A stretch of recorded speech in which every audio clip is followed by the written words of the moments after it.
It's been great. I think when you become a commissioner, you've got all these ideas of what the commission does and what it's about, and then you sit there and you spin around in a chair for a year in a circle and realize that's nothing what you thought it was. You learn a lot. You learn a lot. The award-winning Tennessee WildCast is on the air with the latest on hunting, fishing, boating, wildlife watching, and all things outdoors. Make welcome your host, drummer and outdoor expert novice, Jason Harmon. All right. Hello, everybody, and welcome to this edition of Tennessee WildCast. We're glad you're tuning in. Thanks for watching. Thanks for listening. Once again, this is a show. If you are listening on the radio or on the podcast, you need to go check it out on video because we're in a cool place. Need to view it. I've never seen a saw blade this big. There you go. There's a hint. Saw blade. Don King helping me co-host. Yeah. Thanks for the invite, Jason. Yeah. Glad Amy's out of town on vacation, so I could be here to do this one today. We travel west. Normally Amy helps co-host, but she's been busy this week. But anyway, we're happy to be here with Mr. Kurt Holbert.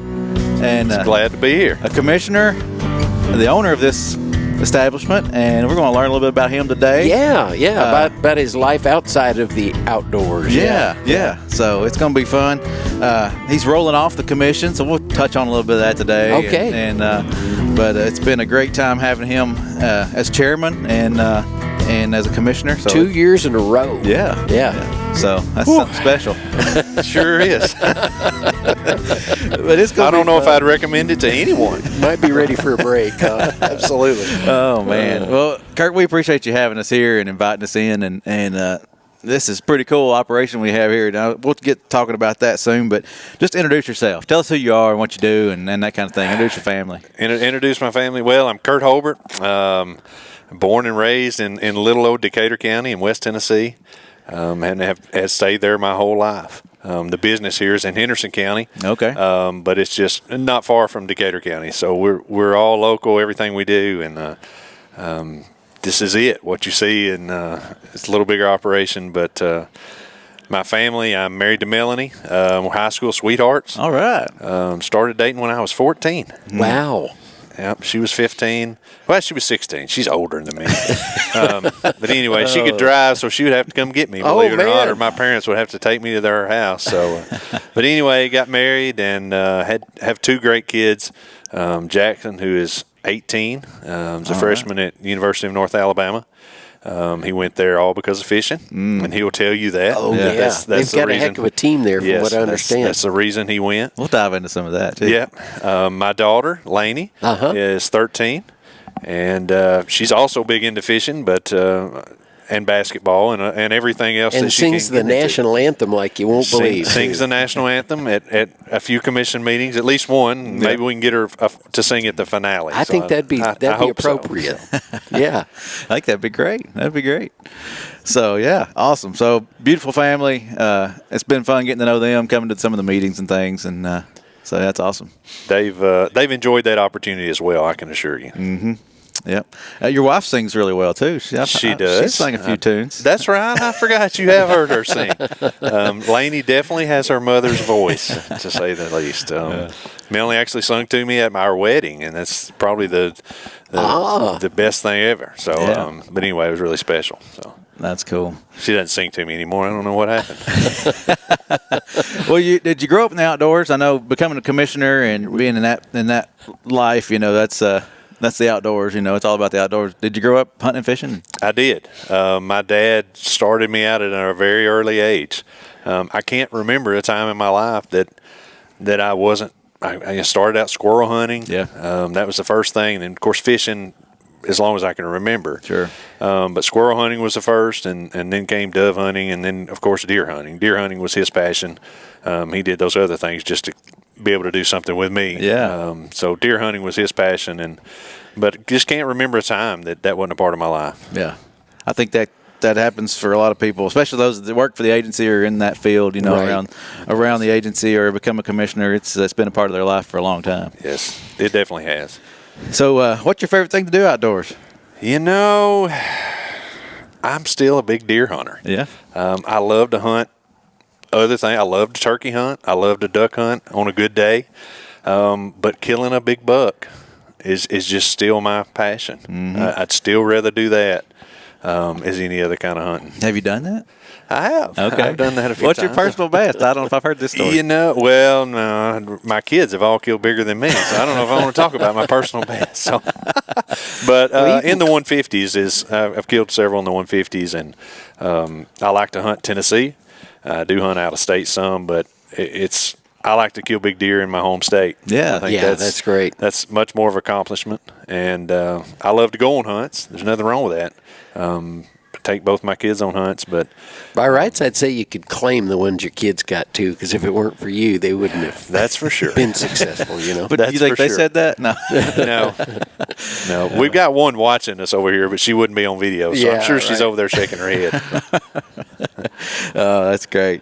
That's great. Yeah, it's fun to get kids outdoors and take them with you and introduce them. And I wanted to talk about that. Might as well just jump into it. I mean, it's a big part of my life. I like to take my son and my daughter, and they enjoy it, shooting and hunting in general. But that's what it's all about, getting people out there. I totally agree. People have asked me what's my most memorable hunt, and what's the best hunt you've ever been on, and the two best hunts I've been on are my son's first deer and my daughter's first deer. They literally are. They're better than any hunt I could have went on myself.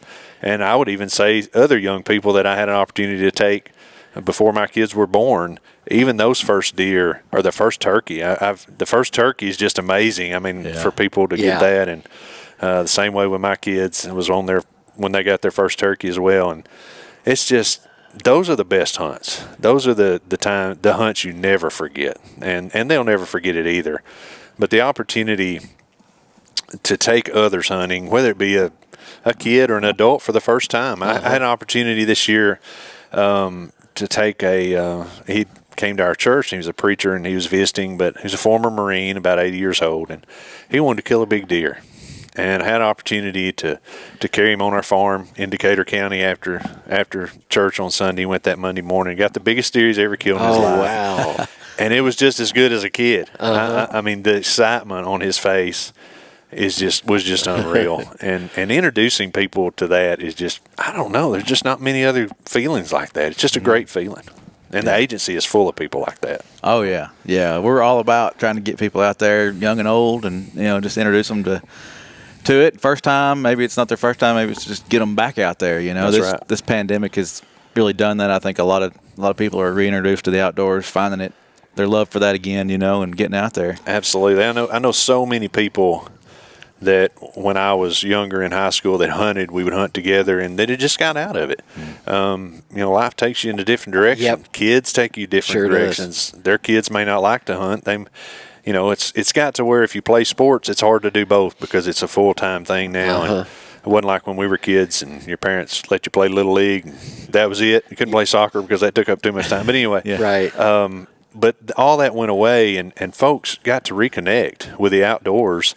And many of them introduced their kids to the outdoors. And hopefully we've made hunters and fishermen or outdoorsmen for life now. I do think I know many that have went their first time this year and just fell in love with it.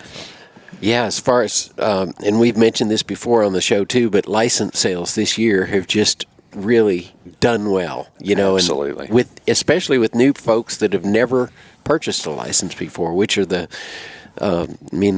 really saying something right there. And Absolutely. to Jason and Todd's credit, there's a lot of good instructional stuff that they've been able to put together in some other folks at the agency too. The other communications and outreach folks that have done a great job of putting together some new things that some 101 stuff that works well for those trying to get into it.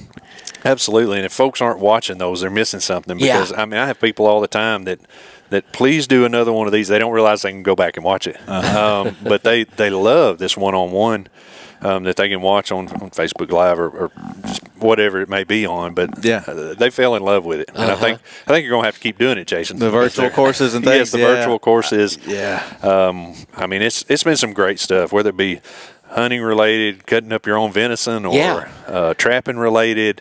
A lot of people are getting into trapping again. It's really unique. my son has always loved it. I enjoy it. And I think we're seeing a comeback in trapping that kids and adults alike are seeing that, and they want to be able to learn more about it. So it's a great opportunity for the agency to pass that along. Yeah. That's cool. Yeah, I think so. Well, we kind of jumped over it. Let's go back and let's talk about the commission side of things. I mean, you've been on the commission for 5 years, is that right? Or pretty much 6. 6 years. 6 March years. 1st. So you've pretty much you've run your term, and it's been a great one. But just tell us a little bit about being a commissioner. What it's like. Would you encourage other people to do it? I would. It's been great. I think when you become a commissioner, you've got all these ideas of what the commission does and what it's about, and then you sit there and you spin around in a chair for a year in a circle and realize that's nothing what you thought it was. You learn a lot. You learn a lot, and the one of the best pieces of advice I had was actually from an agency employee, believe it or not. But he told me the best thing. I think he was being a little bit of a smart aleck, but he's retired now, and I won't say his name anyway, but he said the best thing you can do is just sit there and listen. Uh-huh. But to be honest with you, that was some good advice. Yeah. I had some good mentors that were ahead of me, some really great commissioners. We were like-minded in many ways. I just can't remember many issues that were split on a vote. The majority of the time it was unanimous. Uh-huh. And I was able to sit there and watch the debate and listen to them. And I go back and just, I hate to name names, but the Harold Cannons and the David Watsons and the Jeff McMillan, Trey Tigg, Jamie Woodson. I mean, there's just a slew of them. I hate to name Bill Cox, but but just a slew of them that were great mentors. And I was able to watch them and learn so much in the first year. And they didn't leave me out. Right. They included us all and explained things. And but it's a huge learning curve, the biggest learning curve that I've ever had in my life, to learn what truly goes on. But I would definitely recommend it. If you're somebody that doesn't own your own business, is retired, doesn't have young kids, and has plenty of time. It takes a lot of your time. It takes a lot of time. I'm looking forward to. What was it they told you initially? Like 2 days a month. 2 days a month. And my wife asked that question. She was like, "How much time is this going to take?" And Jeff Grigg said, "Oh, it's just 2 days a month. That's probably pretty much it. You just drive to where the meeting's is. You just meet, and that it is 2 days a month. But there's definitely a lot more. There's a lot of phone calls, a lot of emails, a lot of phone calls, and hundreds of emails. Yeah. Yeah, so that's what you're there for, though, as you're there to take calls from your constituents and the folks in your region or that you're working in your district and help them out. That's why you're there. It is, and that's been it's really the reason I wanted to be a commissioner. I felt like that I was, and it's not like anybody. I'm not saying other commissioners are up on a pedestal. I'm just saying I felt like I was a normal guy. Uh-huh. I'm from the country. I'm not this well-known guy with all these connections, but I felt like I was just a normal guy. Uh-huh. I mean, I know what it's like when I was a kid to not have a place to hunt. If it wasn't for my hunter ed instructor, Mr. Philip Spence, and his family, they allowed us a place to hunt. And I look back at that today, and would I be an outdoorsman if somebody hadn't opened up their farm for us? And my family to hunt, right. Our whole family. Right. Still, some of the closest friends I have today are those folks. But anyway, it was just to be able to talk to every hunter out here and to feel like I know exactly what they're talking about. Uh-huh. And to be able to have that conversation with them. And I think it helps them to know that they have somebody up there that, hey, he's just as country boy as I am, and if you want to say it that way. But anyway, it's just been an honor to serve, and I would recommend it to anybody that has a true passion and truly wants to help promote the outdoors in Tennessee, because what a state we have. Yeah. It's unbelievable to go from West Tennessee to East Tennessee and see the differences and the opportunities. Yeah. I do go out of state hunting, but Tennessee has more opportunities than any state I know that's close by. Yes, you can go to Alaska, but but any state close to us, I mean, such a diversity. You know, we got some of the best duck hunting when there is ducks, right? In Northwest Tennessee, and you go to East Tennessee if you want to kill a bear, you can kill a good black bear. Some of the best fisheries in the nation, are in our state, and I mean, it's just a great state to live in. We got a governor now that Governor Haslam appointed me, and I appreciate that. And Governor Lee, who is our governor now, is a huge outdoorsman. Loves the outdoors. Loves to spend time outdoors. And what a benefit that is to have a governor that's supportive. And I think Jason, you've had him on the show. Yeah, he was great guest, and just to see some screenshots of him out hunting with a bow this year and promoting it.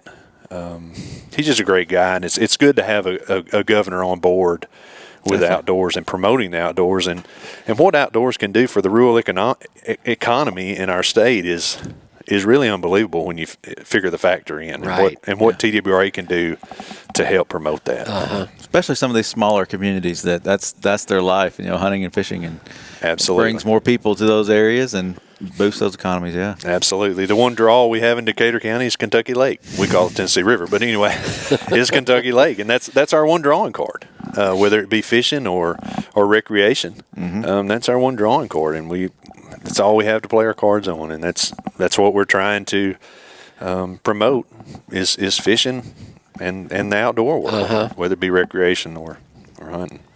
Well, I don't want to run out of time, and there's a few things I want to touch on. One, on the commission line, what's one thing that stands out that you didn't know or is kind of a surprise? We protect that animal, or we have that, or there's that animal. What was one thing that stood out? I think the one thing that surprises me the most is nothing to do with hunting and fishing. It's how much the agency is involved in non-game species. All those species that we never think about, the salamanders that we turn over rocks as a kid and pick up and look at, and we never know how endangered those were. And the bats, how much emphasis is put on bats or crawfish, or it's just anything. And that part of the agency really surprised me.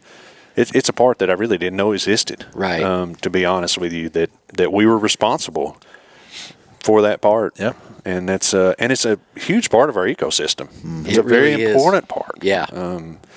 It really makes all the other stuff go round, if you want to say that. Yeah, that's awesome. Yeah, I think that's a surprise to a lot of people sometimes. They don't think about those things. And a lot of the habitat work that gets done for the game animals ends up really benefiting the songbirds and absolutely and other animals that we don't hunt for but really appreciate as Tennesseans. That's right. Absolutely. But there's a lot of people that come to Tennessee to look at birds. Oh, yeah. I mean, that they really do. People drive for miles to come to Tennessee and birdwatch. Yep. They drive for miles to go to Hiwassee and see the sandhill cranes. Yeah. And if you've never done it, you should do it. It's really amazing. That's another animal we have.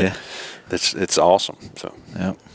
Well, on the same line of wildlife and fish and all that stuff, I wanted to touch on how much you've played a big part in the Tennessee Bass Nation and some of that stuff. Talk about some of that you've been involved in. Your son's fishing and winning those tournaments and things. It's awesome. Yeah. I actually spent my morning this morning with Tennessee Bass Nation. Okay. Jake Davis, and they actually we had, I don't know how many kids, probably 50 at least.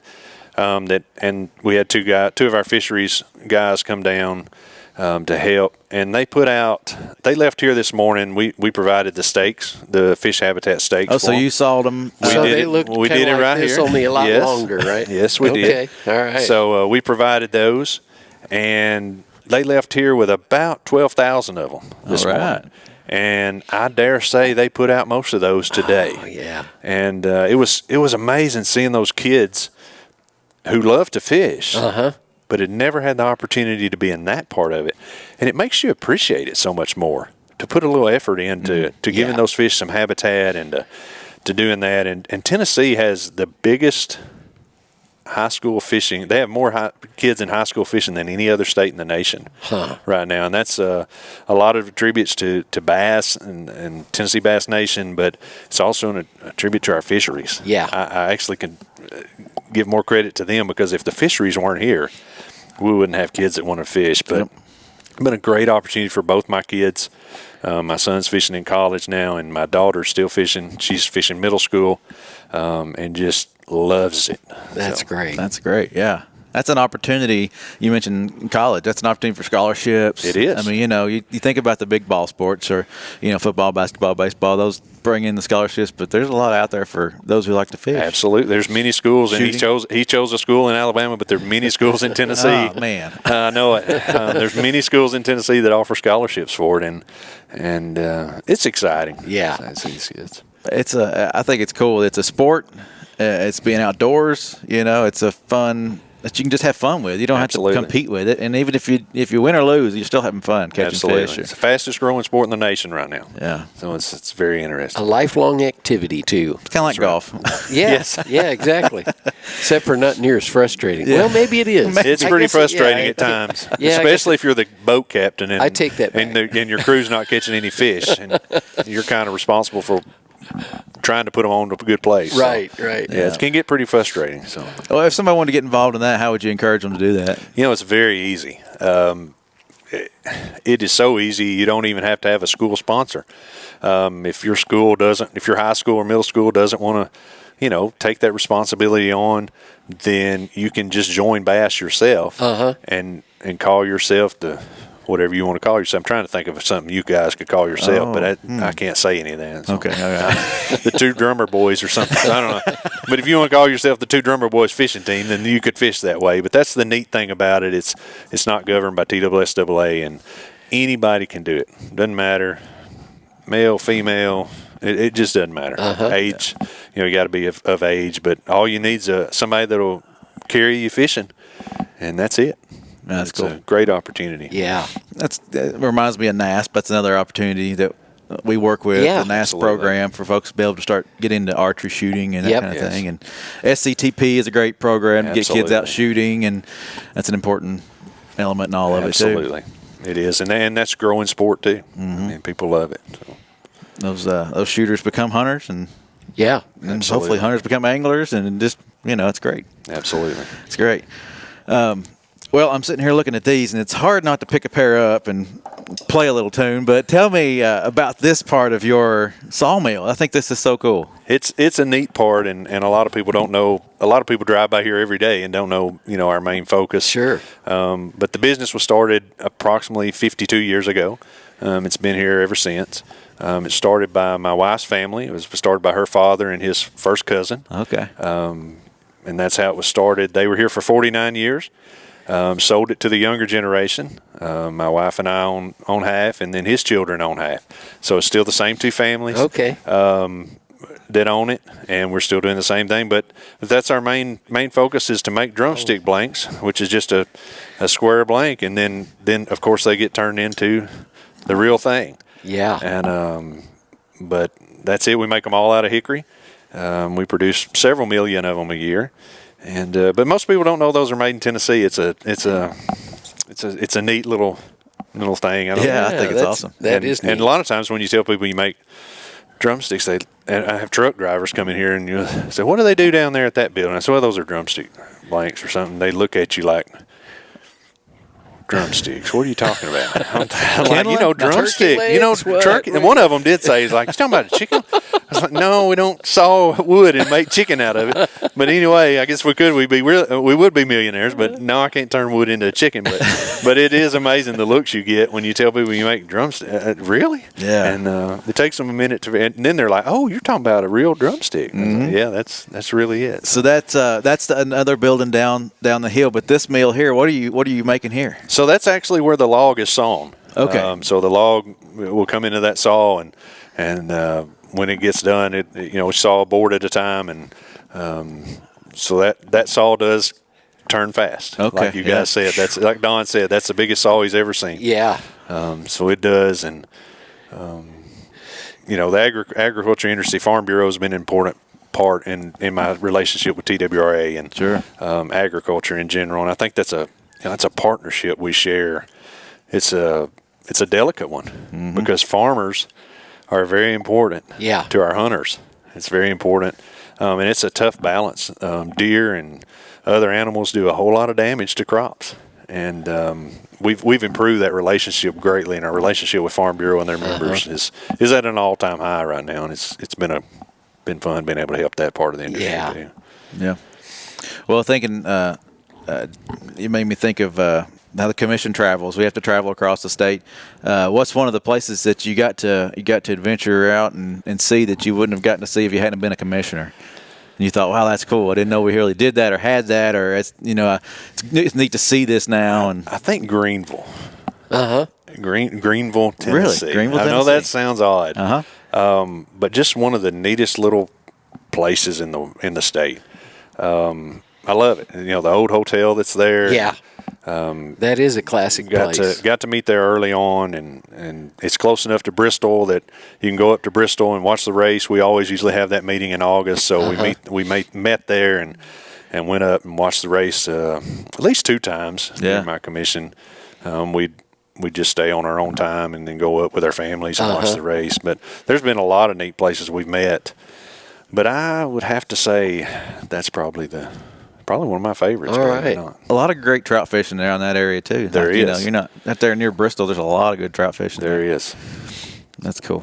We went this year. We went striper fishing when we were over there. So I never caught a striper, so we went over there and striper fish. So it's those opportunities. That's neat to do things you hadn't got to do before. It is very, very neat. Lone Oaks would be another one. If I don't mention Lone Oaks Farm. Oh yeah, that's an awesome place that is going to be a crown jewel for our state. Yeah, people are going to learn more about that. They are, and if you haven't been there, I'm telling you, you need to look it up. And UT has done an excellent job with that, and the kids that are in 4-H are going to just have an unbelievable opportunity in this state. Right. To go down there and participate in the outdoors, whether it be fishing, hunting, shooting bows, or just whatever. So. Well, I know we've partnered with a lot of programs out there already, and there's going to be a lot of opportunities. Absolutely. There. Absolutely. Well, Kurt, it's been fun. Thanks for having us here, and thanks for all you've done as a commissioner. I appreciate you guys very much. Thank you for your service, Kurt. Thanks, guys. Really do appreciate it. It's been a good ride. Yeah, it's been great getting to know you. This has been fun conversation. Learn a little bit more about your business and your love for the outdoors. It's been fun. So. Hey, and you ended up with a few sets of drumsticks, too. We got a little practice to do on the way home. I know, yeah. That's right. Can I play on the steering wheel of the truck? No. Jason's kid may enjoy those. Yeah, I think so. Hey, he'll be taking a few pair out of my hands, I'm sure. All right. Well, anyway, I appreciate you, Kurt. Thank you all for tuning in. Thank you for listening. Thanks for watching. And we'll see you next time on Tennessee WildCast. Thanks for tuning in. Stay connected with TWRA by visiting our website at tnwildlife.org and follow us on Facebook, Twitter, and Instagram. Hey, it's all about Tennessee wildlife. It's what we do. Tennessee WildCast will be on the air again next week. We'll see you then.